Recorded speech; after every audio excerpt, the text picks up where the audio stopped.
Number one. Okay, welcome everybody. I'm very excited to have you guys join. Penny, Power, thank you for joining and rewarding us with your time, Penny. I'm really looking forward to this conversation and also to have you in one of our last episodes. Good morning. I'm saying good morning. Good afternoon, everybody.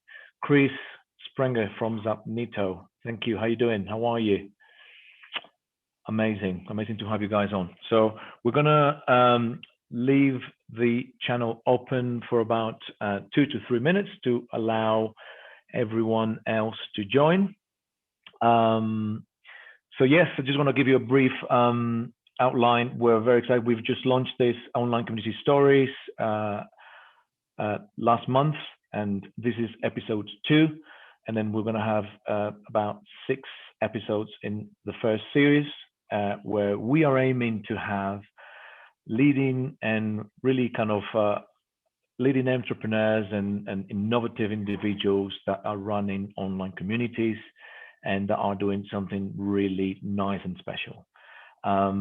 So it's very, very important to highlight that what we really want to share with the whole audience right now is that new ideas, share how other individuals are navigating this fantastic world of online communities, how organizations have pivoted from being an event business now into media organizations, and seeing how all this is kind of coming along. Yes, so I'm going to open up with the session here, and I'm going to kind of welcome Ruth Yarnit from LeadDev. I have the pleasure of working with Ruth and her team and knowing their business, being able to get a little bit under the skin of the business and understand how they work, how they operate. And I have to say that I've always been very, very, very excited at the opportunity of learning more about them. I would have been very impressed with the way that they've run their business, their approach to the market, their approach to engaging their community, their audiences.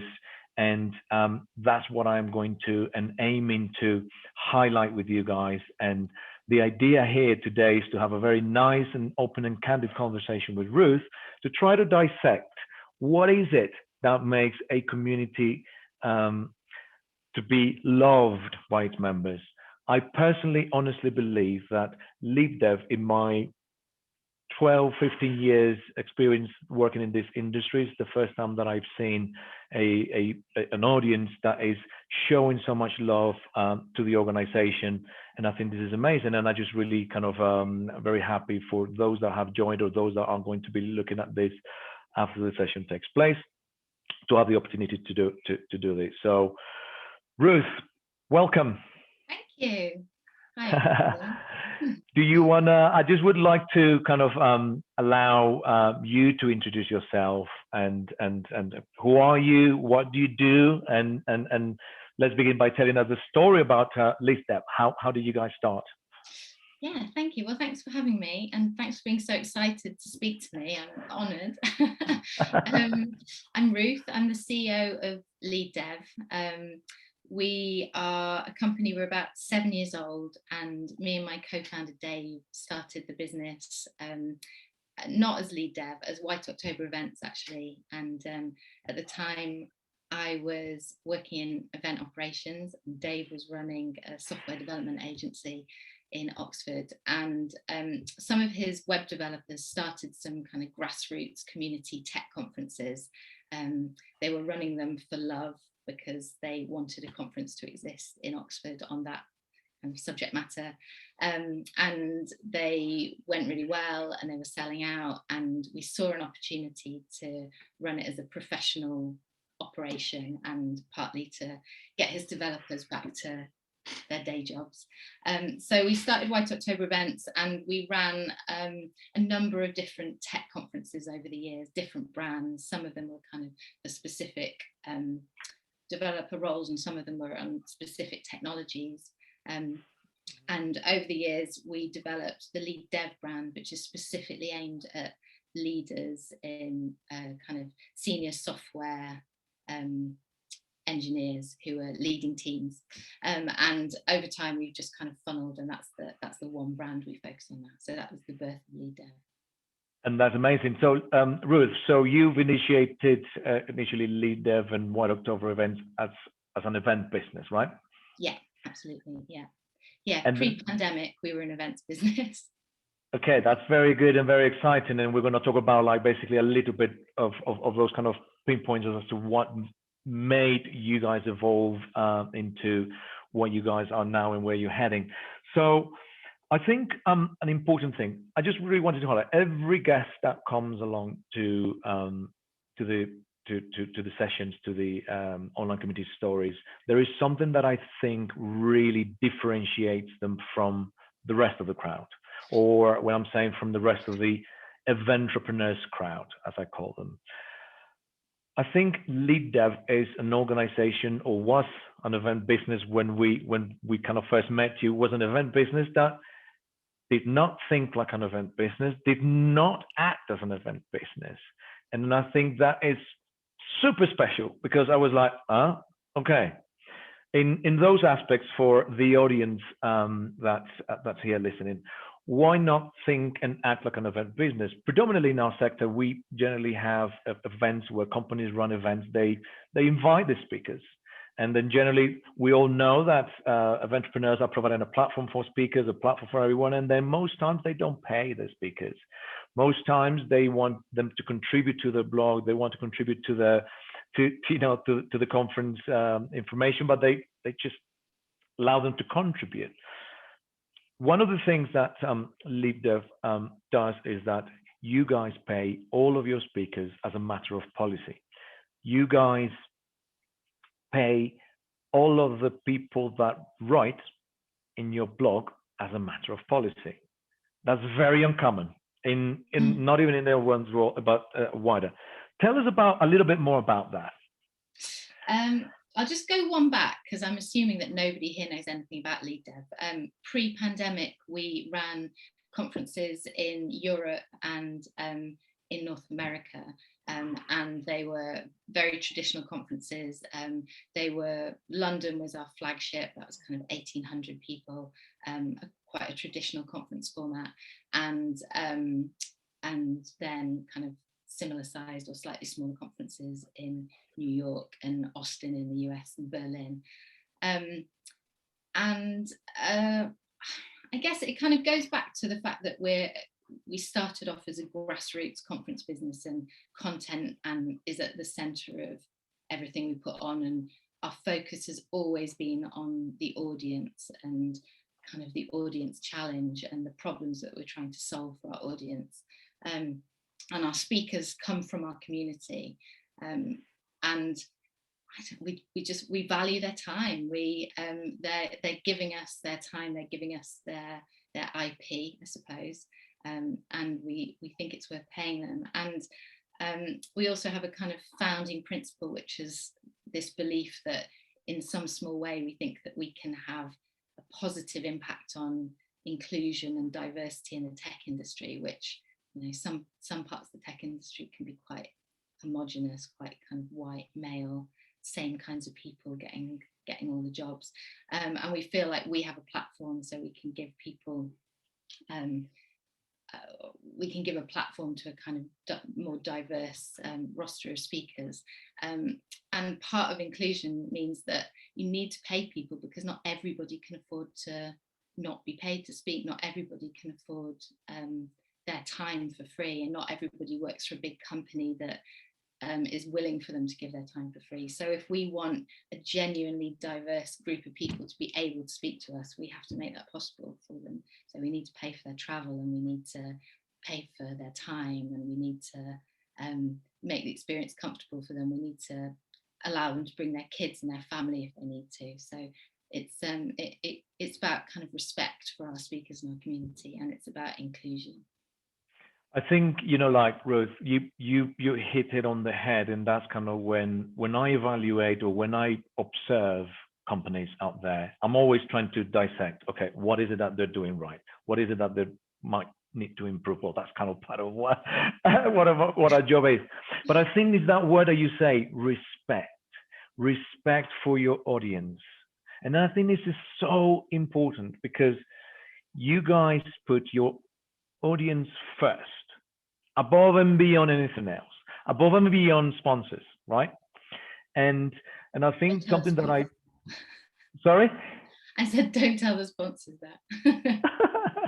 No, but I think it's important because, like, in our previous session we were talking about that, with Influence Group, which is a company that was a traditional kind of one-to-one business, and they kind of decided to flip the priorities in thinking about their audience, and that meant some sponsors and some people had to go. They were not aligned, and then that is shifting that alignment. So if an organization is aligned with our vision, with our mind, they will join us for the ride, which I think is kind of pretty much what you guys have right now here. The other aspect, so you treat very well your speakers. So by the way, not only paying for their time, but paying for their ticket, their hotel, their expenses, right, Ruth? And even sometimes, am I right saying even if they want to bring their partner, they can do so?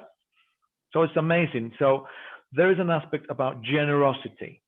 Why do you think and this is, I guess, that generosity, how do you think that generosity is translated into how being generous is commercially beneficial for LeadDev, for argument's sake? I mean, it wasn't a cynical move. It was just a belief that that's the right thing to do, and that is how you should treat people. And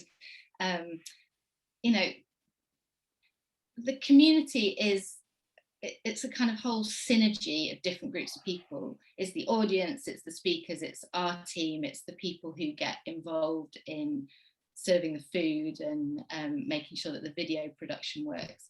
And so I suppose I have always believed that everybody who's involved should feel like a VIP, and it shouldn't just be about the sponsors feeling or the keynotes feeling like they're very important. I feel like everybody should feel that way. So I suppose we treat the speakers in a certain way, but we also treat the attendees like that. So we think a lot about inclusion for the attendees and what the experience of attending a kind of 1,800 person might feel like for them. So think about quiet rooms and how you can get the most out of a conference experience and the sort of environment you need to be in to learn. And yeah, I mean, I guess speakers speak very positively about us.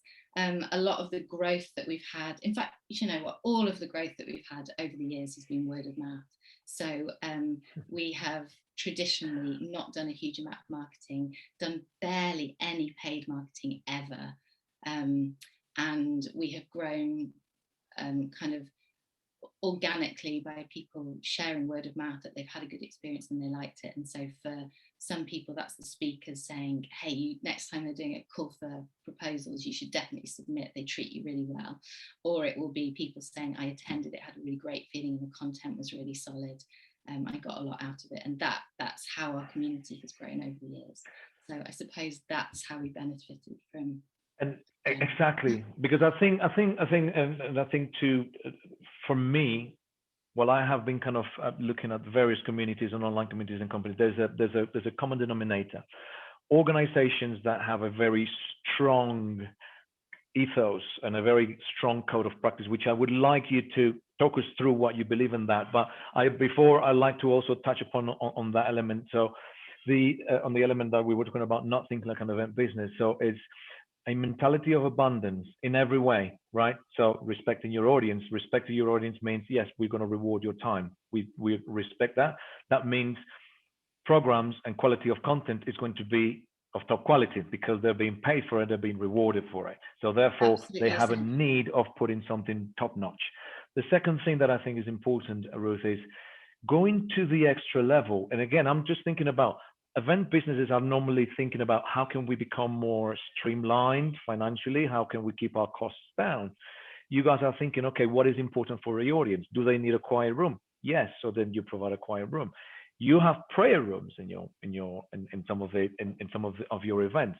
I've never seen that, like being so thoughtful about all these elements and cognizance that, and I guess it's probably around understanding your audience. You're talking about lead developers, so you have certain groups within the community that are introverts, or they're not, like, probably you need to make them feel safe, and then that's kind of what the event experience. So not only about the content, is about the experience, and I think that's amazing, Ruth. And I also wanted to highlight, you touched upon the two things, and which I want to dissect further.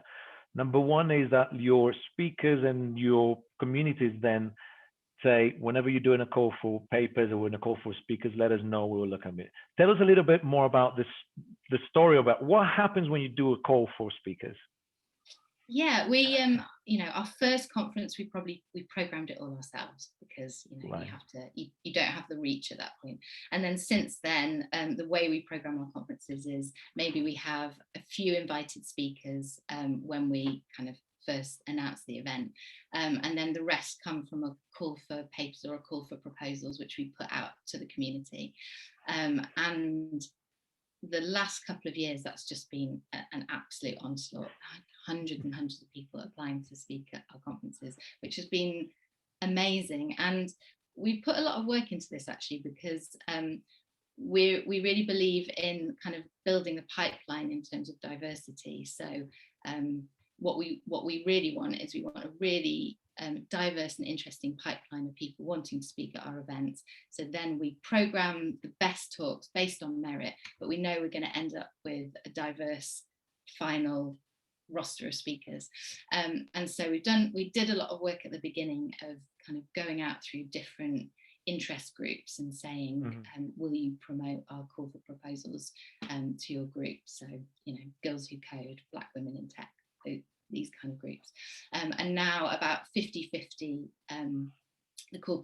the people who submit talks will be self-identifying as from some kind of underrepresented group. And that's really massive for us. That's really important for us, and it's what we set out to do. And it does mean now that we have just a real wealth of amazing talks that come through, and they're genuinely diverse, and it makes our job a lot easier when it comes to programming. And that's amazing, again, Ruth, because, like, when you do a call for, you get received, again, as you said, hundreds, which is kind of very, very contrary to what traditional event organizers, where they have to go and send the invites, chase a pipeline, speaker dropouts, and all that sort of stuff. Do you guys? It's just a kind of curious question. Do you guys get much speaker dropouts? We don't get much. We get the odd thing, ill health, or which is kind of right. Yeah. No, we don't really. We've got to this lovely point where people really, really want to speak at LeadDev, and it's so nice, and amazing. It's such an honor. And the other thing we do is, from the beginning, we've always said it's part of our job to ensure that people who haven't had an opportunity to speak before have a platform. So we have always made a point of having new speakers and providing things like speaker coaching if they want it. So yes, of course, we need to have big names, and we need to have influential people, because that's who people want to hear from. But we have a platform, and we need to give new voices part of that platform, and not just give them a platform and then allow them to sink in front of 2,000 people, but right. Give them some support if they need it in kind of preparing their talks and that kind of thing. That's amazing. And I think, just kind of to highlight the element, now this is my strategic marketing business strategy mind, is that, of course, so you've got your speaker call for speakers, hundreds apply. Some, obviously, not all of them can come through, because there's a selection period. There's a very kind of rigorous selection period. But interesting, you say that there's still the platform, and then you have, like, the wider LeadDev platform, the content platform that you guys have, which means that they can either potentially still be able to contribute with some thought leadership, some value-added content through the blog posts or through the content that they decide to create. So that creates, let's say, in funnel terms, that pipeline where you get audience, then you get kind of really thought leaders trying to write content that amplify the message, that they're still being valued, because yet you still pay every person that writes a blog post on your website. Is that right? Yeah, so this is actually something that we haven't even been doing for 12 months yet. So during the pandemic, like everybody watching, I'm sure, we had to kind of pivot quite quickly, because pre-pandemic we were just an in-person event company. That's how we made all of our revenue. And over the last, how long has it been? It's like a year and a half now, isn't it? Or a year, I'm not sure. We in August last year we launched LeadDev.com, and it was something actually that we'd always been intending to do, and we hadn't done it yet. So that is somewhere for articles written by our community, accessible for free by our community on very similar topics. And again, it's just about finding out how we can help solve our community's challenges.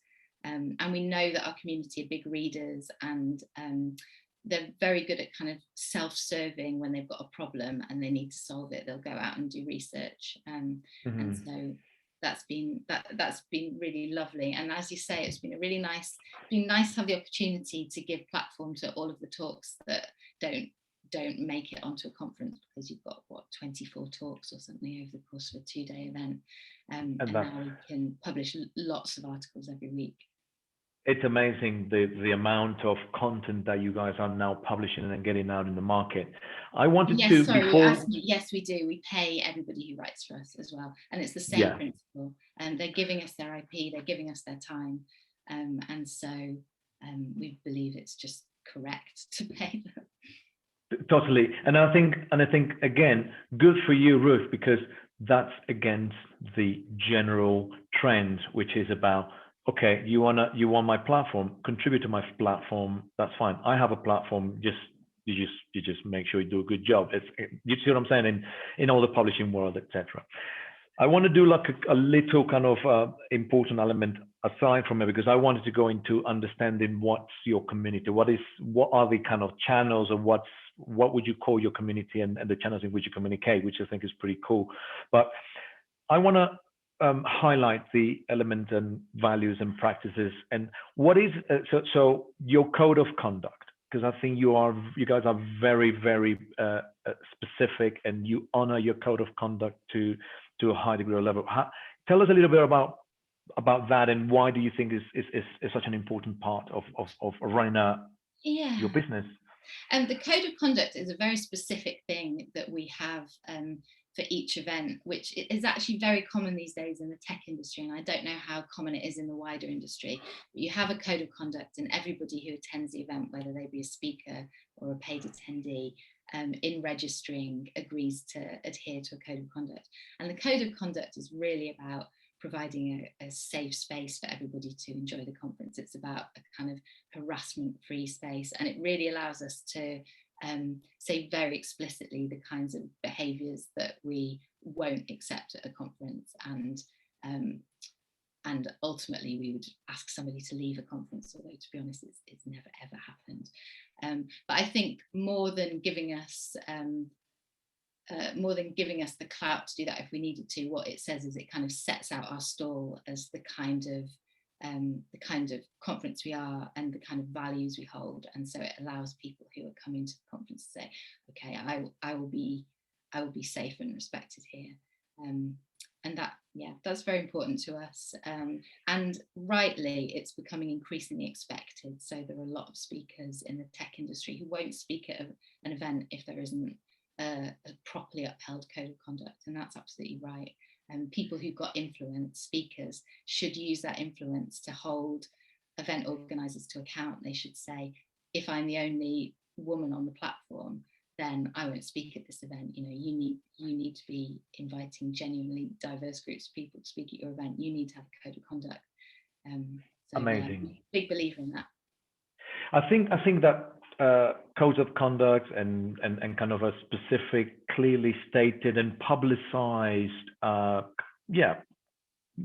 mission and your values that an organization is adhere to, I think is making a big difference right now, because diversity and inclusion is a big thing, and all these themes that, like, making sure that people feel safe, making sure that people feel included, making sure that people are of all backgrounds, countries, ethnicity, levels of income are welcome. And then I think that is something that you guys are big on, because while you guys make most of your money from delegate tickets, which again, one of the key points, very contrary to what the event industry is all about.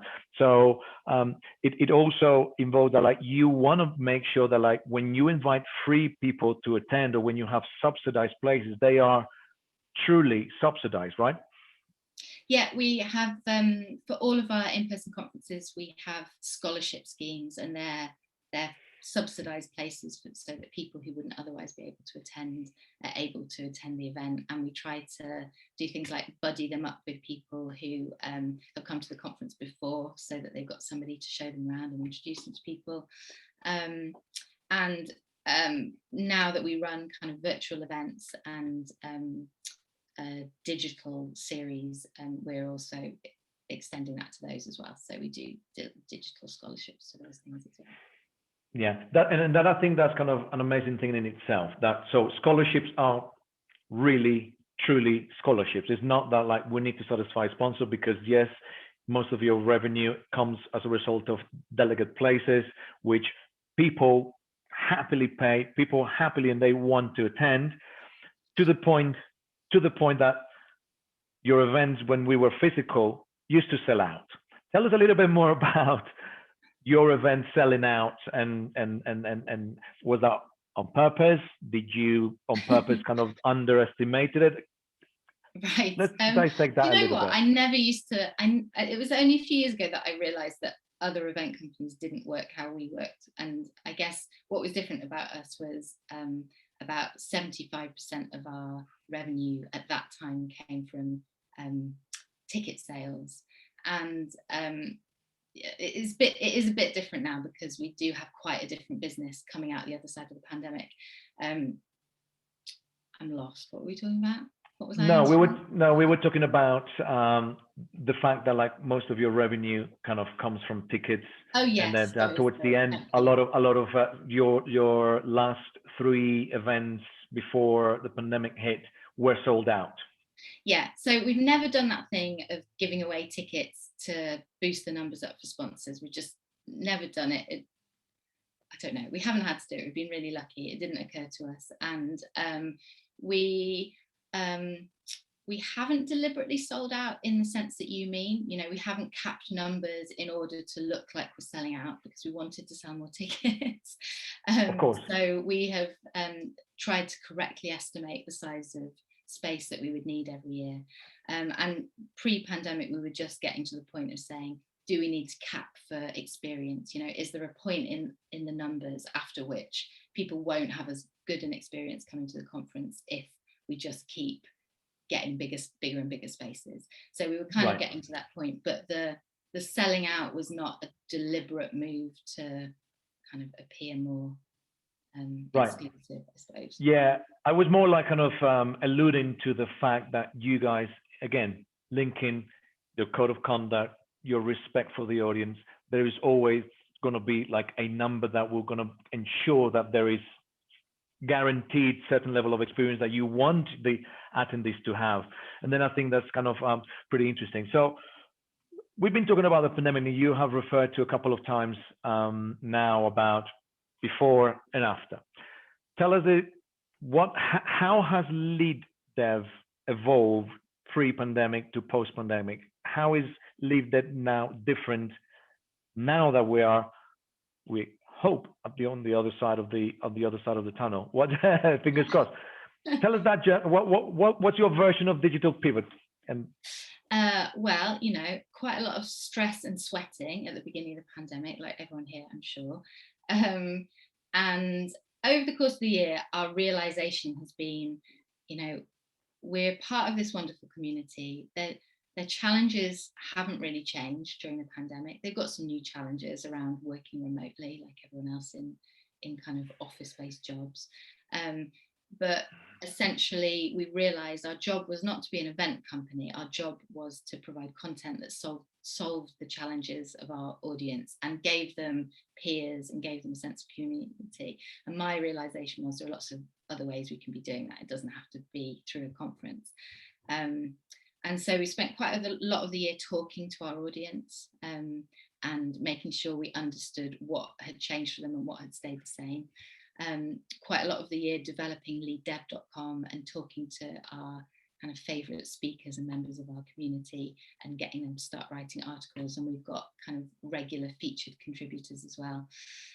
And also developing some new formats. So one of the things that we decided really early on in the pandemic was we didn't want to make a switch to virtual conferences that look like in-person conferences. We just kind of thought that isn't why people come to conferences. They're not looking for us to exactly replicate that conference experience, but online. And so we have developed a new format as well for kind of online. It's an online series that you attend with your team, which we're really proud of actually, because we think it really gives people kind of value for their time and feels different to another kind of 8 hours on Zoom, which is not what anybody's after at the moment. Right. So tell us a little bit more about like how is that format in that way different? In what makes it very different, and how do you deliver those kind of things over when you run a virtual event? We've got a program called LeadDev Together. And one of the things we were thinking about was the fact that people come to in-person events because they want to learn from other people. They don't just want to consume content. The world is awash with really excellent, mostly free content. So if that's all you need, you can, program your own conference from sitting at home watching YouTube. You don't need someone else to do that for you and charge you for it. And we were thinking about, the fact that people have this kind of new challenge of being remote. So LeadDev Together is about people attending as a team. So they're people who already know each other, and they're consuming content together. And essentially then we're setting them kind of group exercises and things. And it's 6 sessions of 3 hours over the course of 12 weeks. Okay, 6 sessions of 3 hours over the course of 12 weeks. So 3 hours every time the session happens. That's amazing. That's pretty good. I also kind of remember that you guys innovated at the time. I mean, at the time, talking about like about when everyone started doing with like sponsorship goodie bags, like virtual goodie bags, right? Oh, that you were having. That wasn't us who came up with that. But it was very interesting because you were like kind of actually aligning with your sponsors on like creating kind of little kind of whatever there might be, presents, coffee things, and it was kind of very interesting. We had it. We had in one of our sessions that like you guys kind of shared the element that you've done. So, and I think that's kind of an amazing thing. So you're always we call them kind of digital swag bags, and that's part of how we're generating leads for our sponsors these days in this. And that was particularly successful as well for your sponsors, because again, that creates another. Instead of having digital booths, common way, like now you guys kind of are constantly thinking about what else can we enhance that lead generation experience. So, and I think that was kind of one of an important things. So LeadDev now, so you've alluded to, we're no longer an event business. What are you guys now, and where you're heading moving forward? What's kind of big in the horizon for you? That's a very good question. Yeah, we're not an events business anymore. I would say we're a kind of a publishing business, or we're a media business, and yeah, we're in the business of serving our community. Are we maybe in a marketing services business? But yeah, certainly we're not a kind of pure play events business anymore, and we won't be again.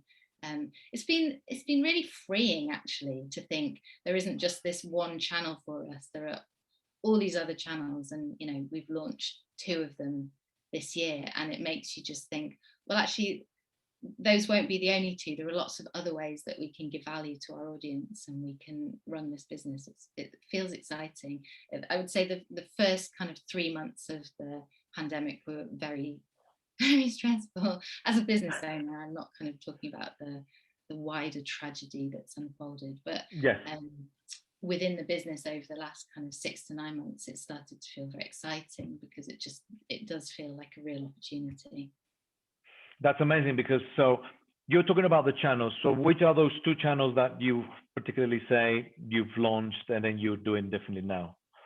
Yeah, so LeadDev.com which is our platform, it's free to the community, but we are working with vendors and sponsors and we're developing kind of digital content packages with them. And then LeadDev Together, which is our event series that I was talking about earlier, which was designed for groups of people attending together. So that's a kind of an audience pays event, but it's sponsored as well, actually. An audience pays. So it's like now kind of flipping it on its head, where you are aiming at growing your audience, the audience that basically being able to essentially provide the value that you want to provide to the whole wide lead dev community world, allowing them to have various kind of touch points so that you can engage with them at that particular time. Some will be paid, most will be free. The essence is now, and then now more sponsors are being basically kind of coming along to the party, coming along to the journey, and then you are kind of tailoring products and offerings for those sponsors to engage with the variety of products you have. That's right? Yeah, I think a few years ago we were running these maybe 4 conferences a year, and we just had I just had this sense that, you know, the problems that our community had were not going away in between conferences, and I wanted to be able to be solving them in between times. And we started to do that through meetups, but again, meetups are very kind of sporadic and they're one evening.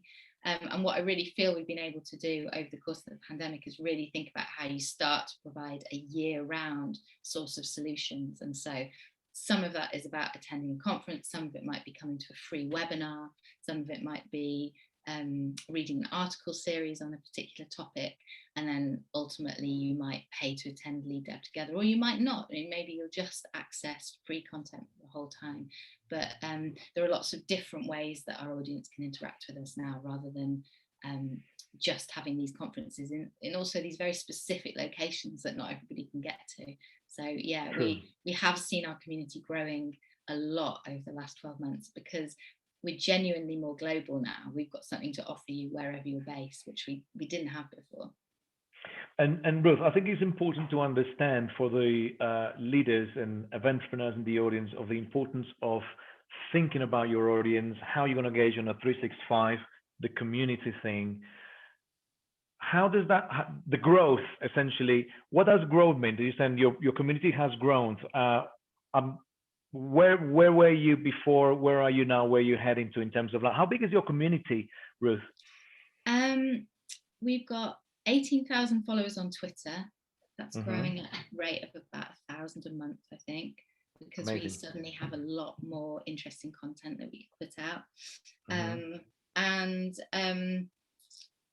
I don't know exactly the size of our community at the moment. I know we ran a free conference in April at about the time we were meant to be running our New York in-person conference, and we couldn't run it. It was postponed, and we very quickly turned around a free kind of online conference with a lot of the speakers who would have been coming, and 12,000 people registered for that, which just absolutely blew our minds. You know, we're used to running conferences for 1,000 people or 1,500 people, and 12,000 people registered for it. So we've seen growth this year that we just couldn't have contemplated before, as we were kind of slowly adding people who recommended other people. Our list in the past had been made up of basically people who've attended our events before, and suddenly our community is growing because people want to access our content. This is quite a new concept for us. It's very exciting. It's very exciting. As a marketeer and as a business strategist within the online communities space, I was amazed when I've seen that, okay, so a physical event, 1,000 attendees, 1,500 attendees, and suddenly you get 12,000 people joining. That to me is community love.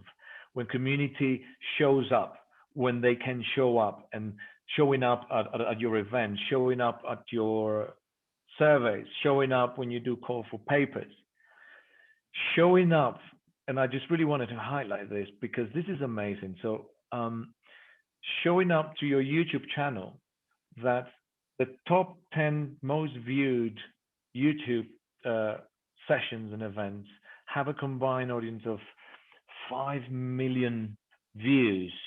You told me that before we got on. I actually didn't realise that. How did that happen, Ruth? Well, I just feel like I sound like the most naive person in the world, but prior to the pandemic, after all of our conferences, we would record and professionally edit and put out all of the conference talks for free on YouTube. So a couple of weeks after, which was about the fastest at that point that we could turn it around, we'd put it out and we'd send out an email to our mailing list. And our mailing list at that point was essentially people who had attended our conference in the past. And we would just say it's there. And that was part of our promise to speakers, I suppose, that we will give your talk life beyond the conference.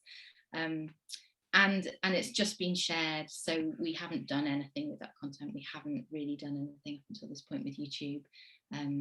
It's being shared around people's teams on Slack saying, I watched this talk, it's really helped me.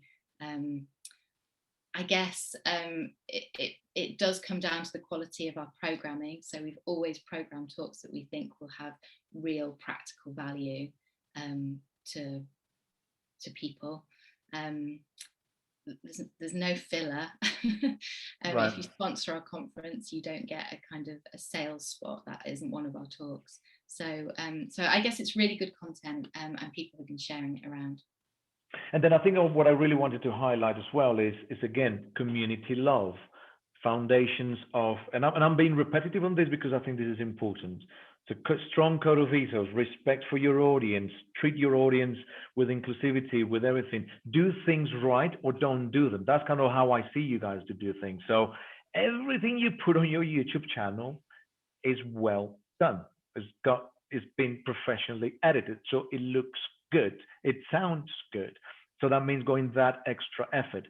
And in that sense, I found it extremely interesting because there's one particular speaker that is kind of very good. I love watching. I mean, even though I'm not in LeadDev, but I love watching, and I urge anyone that hasn't visited LeadDev's YouTube channel to visit and go to it's Nick Means, right? Is that his name, right? Nick Means. Yeah. And then he's a very kind of prolific individual.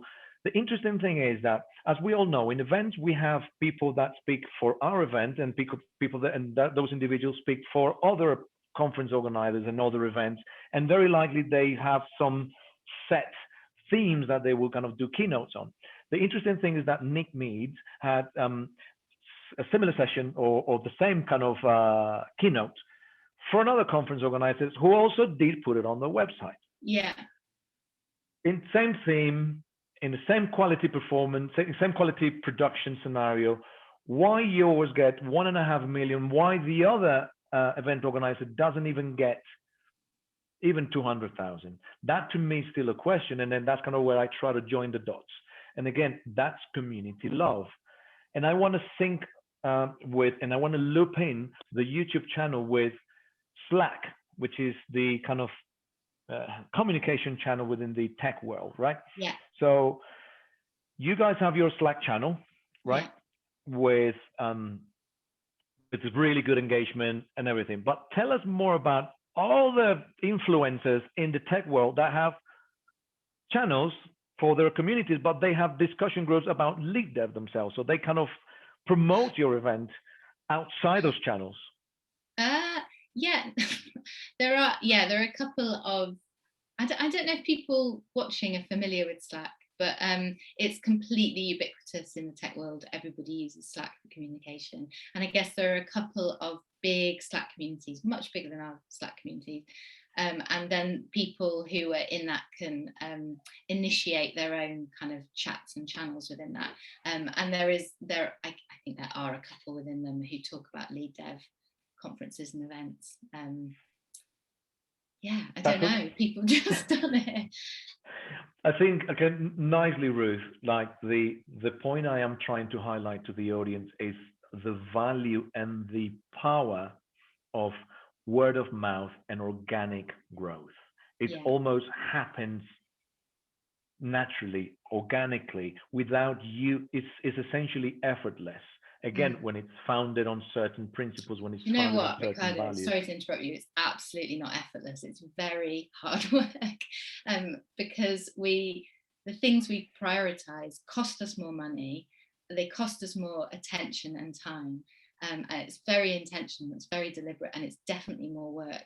I would say it pays off because we're proud of what we do, and it pays off in terms of word of mouth. And obviously we all know that it's better to retain companies and retain people than have to go out anew every time because the last thing you put out actually wasn't very good. So it's certainly worth the effort. But you know, the outreach we did at the beginning when we were founding the call for proposals, and like, that is a lot of work. It's not effortless. Definitely. Yeah, no, what I want to highlight again in the terms of effortless is many times when organizers are promoting any product, so say a virtual event or promoting a conference, the thought is, what are we going to do with media partners? What work are we going to do with influencers? Oh, let's create something that we're going to put forward to this influencer so that they can kind of amplify the message. That requires effort and that requires a lot of stuff. You guys don't go out and say to the owners of those communities or those Slack groups, hey, do you mind creating a channel? We've got all this content that we want to put forward. Right. They just basically say, I value what LeadDev does. They're not asking me about anything, but this content is worth the time of my audience or my people. So effortless in the sense that I'm going to take this and I'm going to basically amplify the message because I think it's good. Yeah. And I'm going to, I watched this video. No one's asking me to forward the video to anyone. I'm going to actually send this out to my 1,500 employees or my LeadDev teams to see, you've got to watch this. You see what I'm saying? Yeah, so, absolutely. It's where you choose to put the effort in, isn't it? Like you can choose to put the effort in the foundations, or you can choose to put the effort in the promotion. Towards at the tail end of the promotion. But I think that like when you put the effort at the very beginning in the key pillars, when you have that strong belief that, so your effort you put in just simply by saying, we're going to create top content. If it's not top content, we're going to do if and that's going to allow our speakers to create this element and that's kind of essentially it just, you receive it at the tail end, all the result and all the benefit you receive it, you know, because then you don't really have to be kind of mindful, or how are we going to push or amplify? The community will amplify it. So, and I think just to highlight, so the community has the website, which looks amazing in the way that you guys have developed that. So the leaddev.com. Then you have the LeadDev Together. You have the will you have your events at some point? Yeah, absolutely. We're starting to plan for 2022 and we're really excited.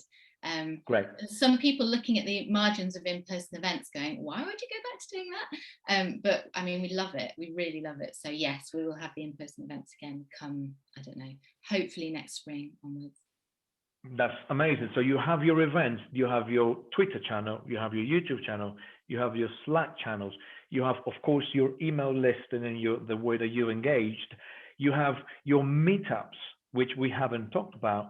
And I have a view that meetups are an extremely important channel to engage with your audience. What are you guys doing on meetups? And I'm like, if everyone has a question in the meantime, if everyone has questions, please submit the question because we're kind of 10 minutes before we wrap up the session. Please send them through the question panel and then we can address them there.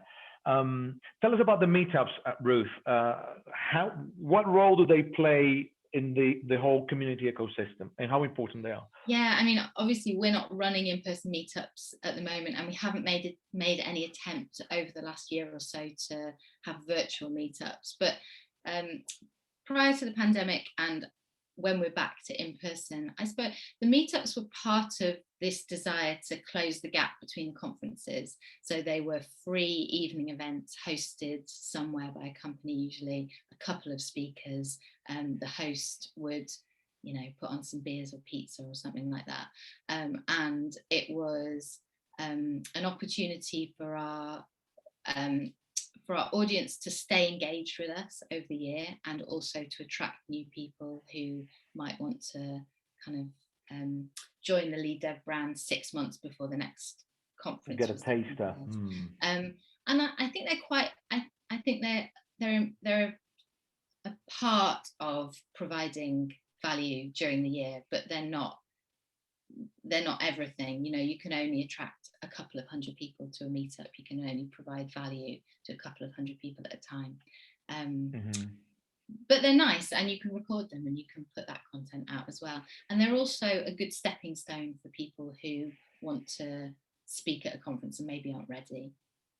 So it's so the way I see, or the way I interpret meetups, probably in your business, but also in other organizations, is that like meetups, especially meetups, work predominantly well for the techie or tech related audiences, because they're used to kind of get together around beers and pizza and have those discussions. So I think they're very good for those audiences as a first kind of entry point. I wouldn't call it first entry point, because the first entry point will be at the top of the funnel through your website, and then the one of the steps or the early stages in the relationship with the business and the audience will be the meetup, where they don't have to pay for that. They can still get the feel of that. They can experience your brand. They can experience your ethos. And that kind of, in my opinion, works pretty well, because again, on a physical event, you might run large events in 4 or 5 cities in the world. Meetups can be run anywhere as long as they are curated in the right way and managed in the right way. Of course, that creates certain operational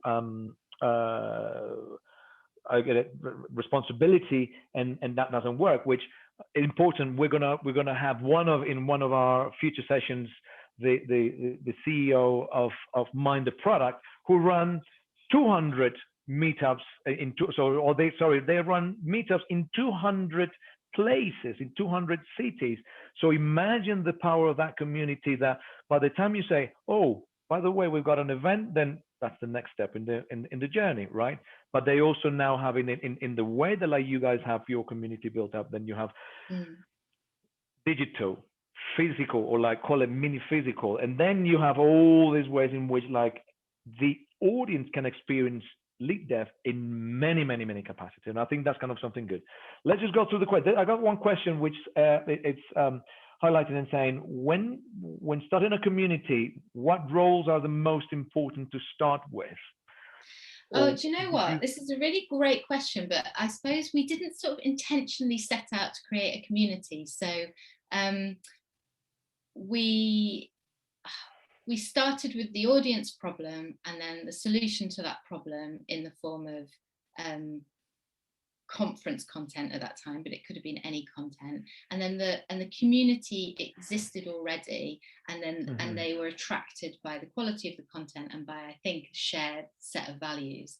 And so I would like start with something genuine. I would start with the thing that you're providing to the community. I don't know what role you would start with, maybe a production role. I don't think the answer to creating a great community is to start with a great community manager, or because what are they managing? Like, you have to have the thing that's going to attract the community first. So whatever kind of business you're running, if you're a publisher or if you're an events company, start with the production role and the values that you're going to kind of bring people together around. I think so. And then I think that's kind of a very important part. You generally start with the role would be generally with organizations, they start with the leaders of the business. Obviously, depending, but like generally the leaders of smaller event organizers will be the community manager, the community role, but then they are like highly knowledgeable about the topic, highly knowledgeable about the audience itself. And I think that's kind of an important thing. The other aspect was there was another question that came, and as do you actively pursue media or influencer relationships in terms to amplify your message? We have not in the past, but it's something that actually we are talking about at the moment, because we've seen that it could be a good opportunity for us. But no, we haven't in the past, but not for any deliberate reason. I mean, we're quite a small business. There's 19 of us now. We've grown a bit in the last year or so, but for a long time we were just very resource poor. We just didn't have enough people to do all the things that we wanted to do. So no, we didn't have media partnerships. It was always kind of somewhere 6 or 7 down the list, and we never got there. And then I think that, like, just to highlight the answer to the person that asked that question is, again, I want to reinforce the fact that the real values, and we touched upon that with the communities on Slack, when you have great content, when you have good things, people will just generally, the wider audience or the wider influence will gravitate towards you and would want to have part of that content and share that content if it's really of value. So, and I think it's kind of flipping it on its head. It's not going after lots of partnerships, lots of stuff, which might be perceived as forced, or that you're kind of trying to work really, really hard at building those. But when you really focus the content, the traffic comes, the organic growth will come, but it's not a short-term solution. It's something that you have to work and build upon that.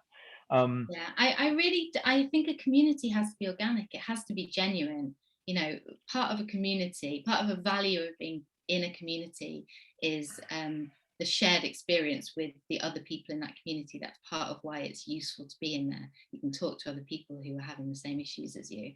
And if it isn't real, then you miss out on a massive chunk of that value, and then you'll lose it. Yeah, I think you've hit it on the head. One thing that I wanted to highlight as well, Ruth, thank you very much. That's your time is much valued, and I'm just so excited to get and to understand your business better, to dissect a little bit of the elements that are important within your community. I want to invite everyone to the next sessions in the series. We've got an amazing company called Inspire Minds. The CEO, Sarah Porter, is building an amazing business founded on a lot of values, and that's kind of how I call it, a community with real attitude and a huge vision. She's amazing, and I would love you guys to join them. We've got Simon Corbett from Global Dating Insights, which is how he's built a community of 30,000 individuals from scratch, and his journey is amazing.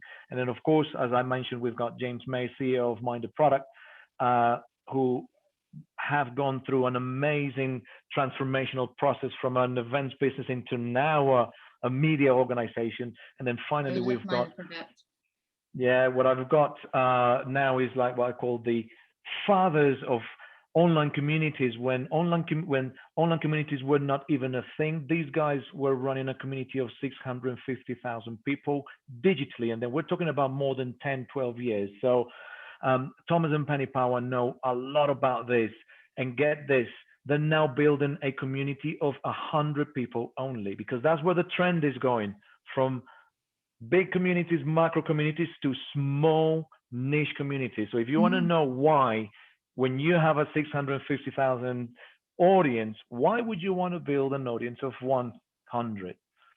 Find out when you join us to the session. So Ruth, thank you very much for your time. I'm not wishing you luck, because I know that you guys will have everything you got within your team, within your ethos, within your everything you guys do is amazing, and I just want to kind of congratulate you for that. And as I'm saying, you're not going to need luck, because you're going to do very well, because everything you do is at the highest level. So thank you.